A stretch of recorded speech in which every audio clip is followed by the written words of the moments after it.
तो सुबह उठना हुआ थोड़ा जल्दी क्योंकि आज हमारे घर में था पूजा और मुझे जाना था ट्यूशन भी।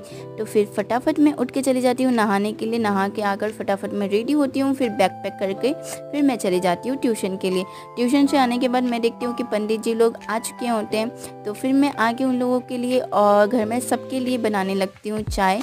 फिर सबको चाय देने के बाद मैं देखती हूँ कि पंडित जी मतलब सब सजा रहे थे पूजा का, और फैमिली में भी सब पूजा के काम में ही लगे हुए थे। और इधर हम लोग खाना भी बन रहा था, चाची हेल्प कर रही थी क्योंकि पूजा में मम्मी पापा बैठे थे तो मम्मी किचन में भी उतना जाने से फिर भी और सब हो रहा था, फैमिली में सब थे।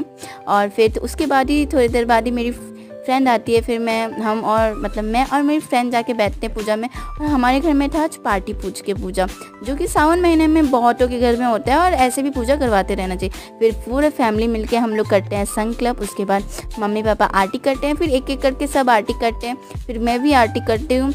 उसके बाद खाना पीना और खिलाते, मतलब इतना लेट हो चुका था, मतलब शाम हो जाता है। और फिर मैं इतना थक गई थी ना क्योंकि मैं सुबह उठी थी और मैं उतना काम भी नहीं की थी, फिर भी मैं मतलब थोड़ा बहुत तो काम की थी और फिर भी मैं बहुत ज़्यादा थक गई थी। और मैं कुछ आप लोगों को बताना चाहती थी बट मैं अब खुद भूल गई एक्शन के थ्रू और मेरे, पर मैं और खुद भूल गई कि मैं क्या बोलना चाहती थी। और सुबह उठने के कारण मुझे इतना नींद लग रहा था, फिर भी मतलब रात तक लोग आ ही रहे थे, तो रात को भी सब मतलब कोई कोई आ रहा था, तो सब फैमिली में भी सब बैठ के बात कर रहे हैं, तो मैं भी वहीं पे बैठ के और सुन रही थी। फिर वहाँ से बोल हो गई मैं चली जाती हूँ चाची और मम्मी के पास, मम्मी और चाची बात कर रहे होते हैं। फिर उसी के बाद फिर हम लोग खाना वाना खा के मैं इतना थक जाती हूँ कि मैं बस आके सो जाती हूँ। Thanks for watching, see you in the next video, bye bye.